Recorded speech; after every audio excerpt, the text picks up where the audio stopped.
The New York Mets are already 9 games into the season, and we're starting to see the personality of this team take shape. There's some stuff to celebrate, of course, with a 6-3 start to the season. A few things to watch and some early warning signs that we definitely cannot ignore. Let's break down 3 things I'm loving, 3 things I'm watching, and 3 things I am genuinely concerned about as we are 9 games into the season. We'll start with a positive, even though that's so not the way of doing things in New York. But 3 things that I'm loving. First of all, there is some resilience in this team, and this identity of this team is already emerging. Compared to last year when the Mets could just find every single possible way to lose, this team is finding ways to win, and they're not waiting for some moment that takes place in June or July to define the season.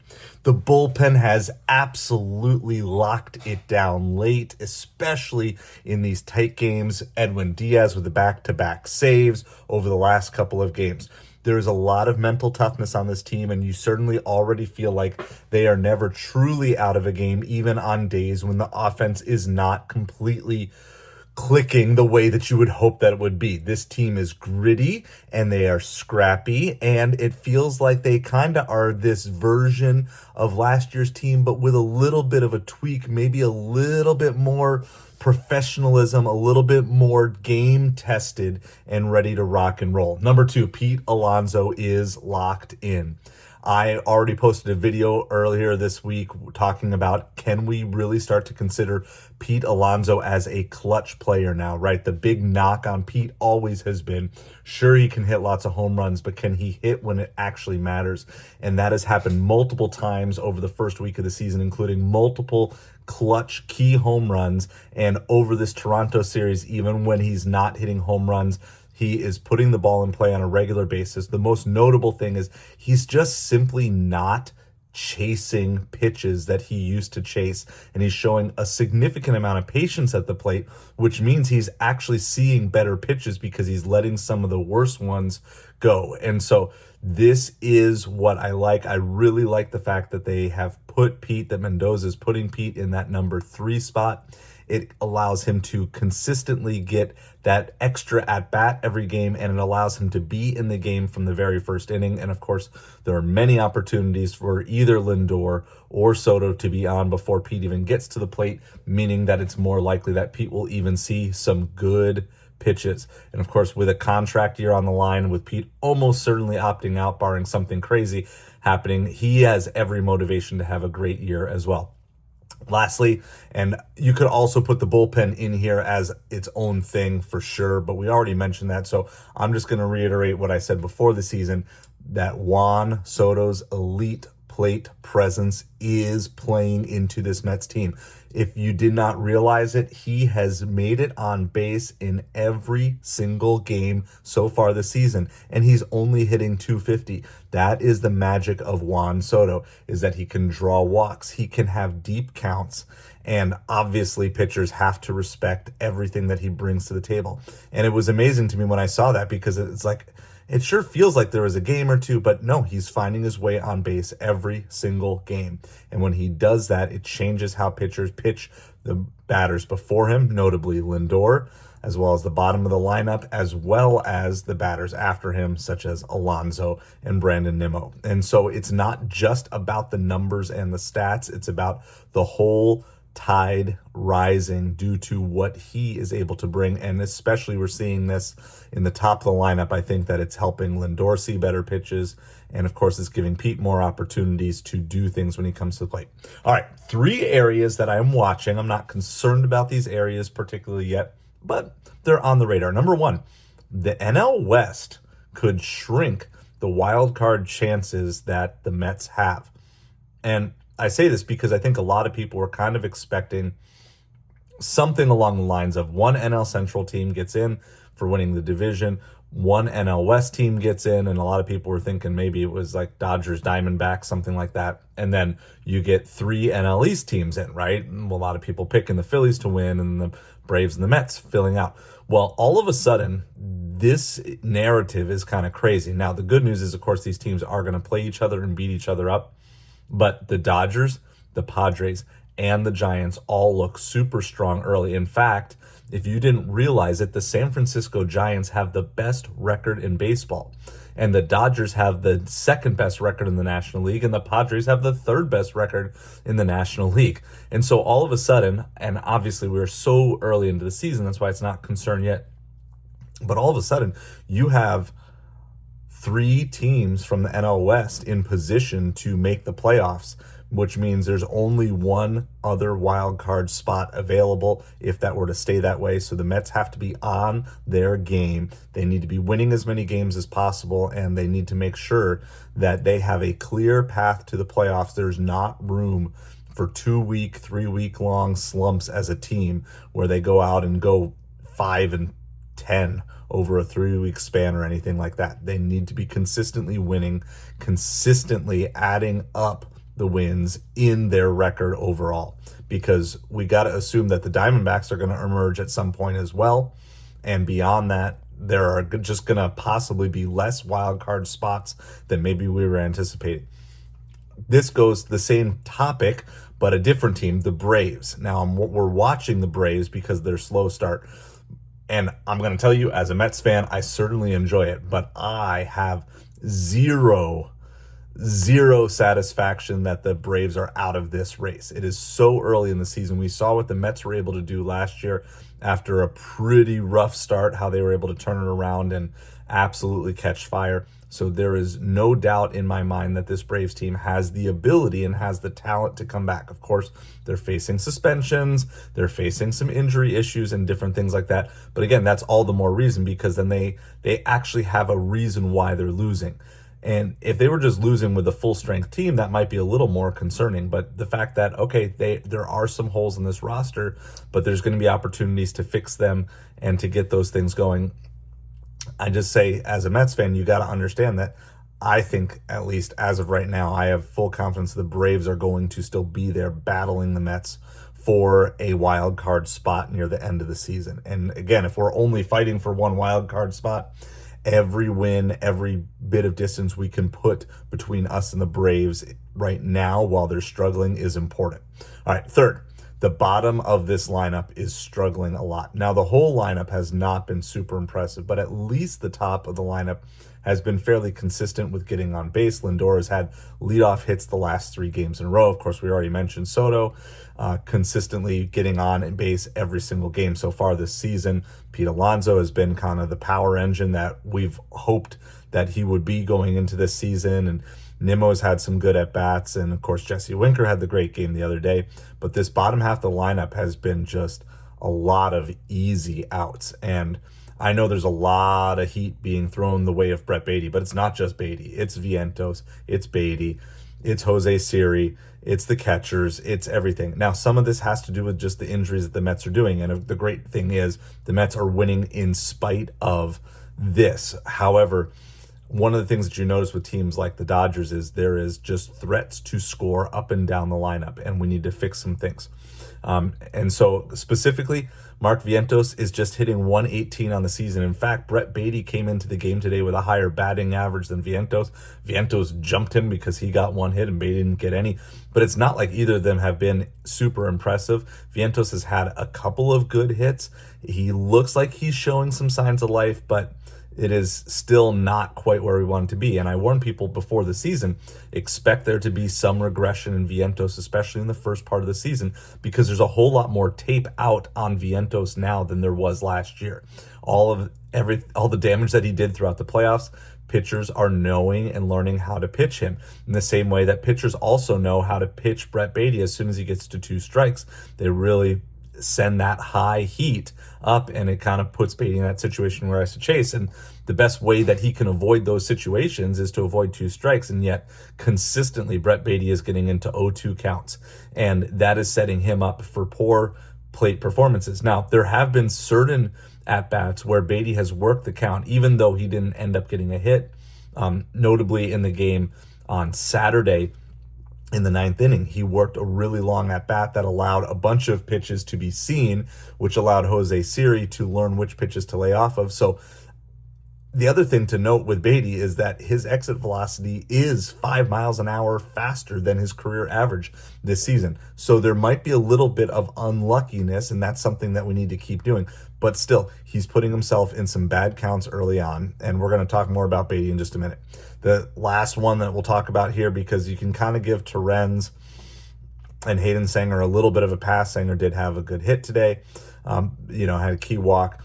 But just in general, we'll give the catchers a pass. But José Siri, his defense is great. His range in the outfield is great. It definitely takes some pressure off. But there's been a lot of strikeouts, and worse than Baty and Vientos is actually José Siri's batting average. So it's just really a whole bunch of different things here. So my proposal during the game today when we were talking about this is I would like to have Vientos to get a little bit of protection behind him. I like Vientos in the 5-hole where it kind of sandwich after Brandon Nimmo, but then put someone after him, such as a Jesse Winker or Starling Marte. Put your DH in that spot. So that way you've got a professional hitter behind him. I think that would be a little more likely for Vientos to see some better pitches. I don't want to put Vientos any higher than that yet. I think there's certainly a point in time where I like him in the 4-hole. But right now, I would like to see him after Nimmo, where there's a good chance that he's going to come up with base runners on, and also to have a little bit of protection behind him. Now, contrarily, I would like to see Baty and also Acuna, because Acuna is not off to an amazing start either. I'd like to see them, whoever's in the lineup on any given day, I'd like to see them actually in the 9-hole. I don't mind moving the catcher up into the 8-hole, and that way you give some direct protection, and you kind of give them an extra mission of, hey, let's just turn this lineup over, get it back over to Lindor. And I really would like to see if maybe Baty and Acuna could see some better pitches and know that they're going to see some better pitches as they go up to the plate, and that might really help to provide some protection for both of them. And I think that's a simple way that the Mets could do this, is you could have, whoever you want to hit after Vientos, but some vet, like a Marte, like a Winker, and then also then have Lindor hitting right after Baty and Acuna. That way they might see some better pitches and they can turn that lineup over. And I think we do need to shake some things up in the bottom of the lineup. We'll see what Carlos Mendoza has in play, and I'm hoping that a home series against the Miami Marlins is definitely going to make things right. All right, these are my 3 areas of genuine concern. Number 1, Brett Baty and the fans. Now, we already talked about Brett Baty on the field, and I understand the way New York works. Okay, I've been a Mets fan for basically my entire life, so I understand that there's this lack of patience, and I understand that people want results, and they want results now. But I'm going to tell you that I think that there is zero reason that people should be cheering against Brett Baty. I don't think you should ever be cheering against the players on your team. And the amount of hatred that Brett Baty gets seems way far more exorbitant than anything that he really deserves. You have to remember that all of these guys were significantly impacted in their development years, like in their key development years, by the whole lost 2020. And so there is a little bit of catch up, and you're starting to see some of these players who people thought were quadruple A players, such as Joe Adell over with the Los Angeles Angels. He's now a regular player. Alec Boehm had some issues, and these were guys who were impacted by this. And Baty also was kind of in those developmental years. It just takes a little while. And I caution Mets fans, how many times have we over the years forced somebody out who then ends up coming back and being an absolute Met killer? And I don't want to see that. As a person, I just want Brett Baty to succeed. As a Mets fan, I would love to see him succeed here with the Mets. I realize that Brett Baty needs to pick up his game. And you know who else realizes that? Brett Baty does. But I'm just saying, why are we getting on edge already over someone 9 games into the season as things are starting here? Maybe he would have, maybe he wouldn't have made the team had McNeil not been injured, but he is on this team right now. And I think it maybe would do well for Mets fans to give him a Trey Turner moment. If you remember, Trey Turner was struggling a whole lot, and the Phillies organized a huge standing ovation for Trea Turner that absolutely turned his career around. The fact that the Mets are winning and sweeping a series, and that Mets fans are still finding a reason to boo Brett Baty seems to me to just be a massive overreaction, especially when you're talking about José Siri with a batting average under 100, with Mark Vientos not doing much better. I understand Vientos has a little bit more of a pedigree. I understand that José Siri is a slightly more established major league player than Brett Baty. But you're just talking about real people in real situations. And I caution Mets fans that you may boo someone out who's going to end up torturing you in the years to come. Now, maybe not. Maybe it is that Brett Baty's not cut out for New York, but how about we give him a real shot? How about we get behind him as a fan base instead of booing him, and really get behind him? Give him the cheers, give him the support, and let's see if maybe getting around him, maybe a slight little shift in the lineup, like I said, moving him to the 9 hole, maybe something like that could really help. All right, that's it. I know you guys are all sick and tired of talking about Brett Baty, and you don't care, but I got to say my piece because that's where I'm at with all this. All right, the second thing, the Sean Manaea injury. This concerns me. Anytime that you have a pitcher who is injured and then starts to ramp up and then has to be shut down again, that always is kind of this big concern to me. It reminds me a lot of Kodai Senga from last year. Every time we thought he was coming back, something happened and it just didn't work. I don't have any solution. I'm not a medical expert here, but I'm just saying, as we kind of move into this season and get deeper into this season, right now, we've got 5 starting pitchers. We have Paul Blackburn, who's available if necessary in a pinch. You know, we have other guys. Max Kranick could potentially at least be an opener in a game. You know, I know his arm's not fully stretched out, but he's pitching well for us. That's all great. But my concern is, you know, Sean Manaea, is he actually going to be here? Is he going to be able to consistently be able to make the trek back onto the team? Because now we're talking Manaea and Montas both probably not back with the Mets till June at the earliest. And it just concerns me when you start to see setbacks and coming from injury. I hope he recovers quickly. I hope he recovers soon. But ultimately, it's just a concern. It's a concern that maybe I don't want to wish this, but it just feels like one of those injuries that could just linger and linger and linger throughout the entire season. All right.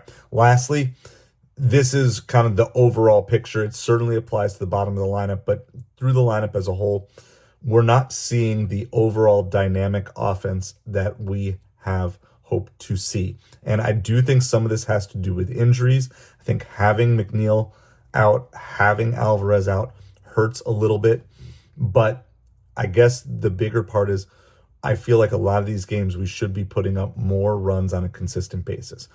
Again, I'm concerned enough to say it's time to probably at least start tinkering with the lineup. And I was suggesting some different things, but it's time to start tinkering with the lineup and trying to figure out how and where we can best move some players around and maybe do things. I don't want to mess with the top of the lineup, but I think the bottom of the lineup needs to be a little more fluid till we can find just kind of a nice setup where we can flow from batter to batter. Obviously, a lot of these guys, they're going to make 2-3 outs in a game.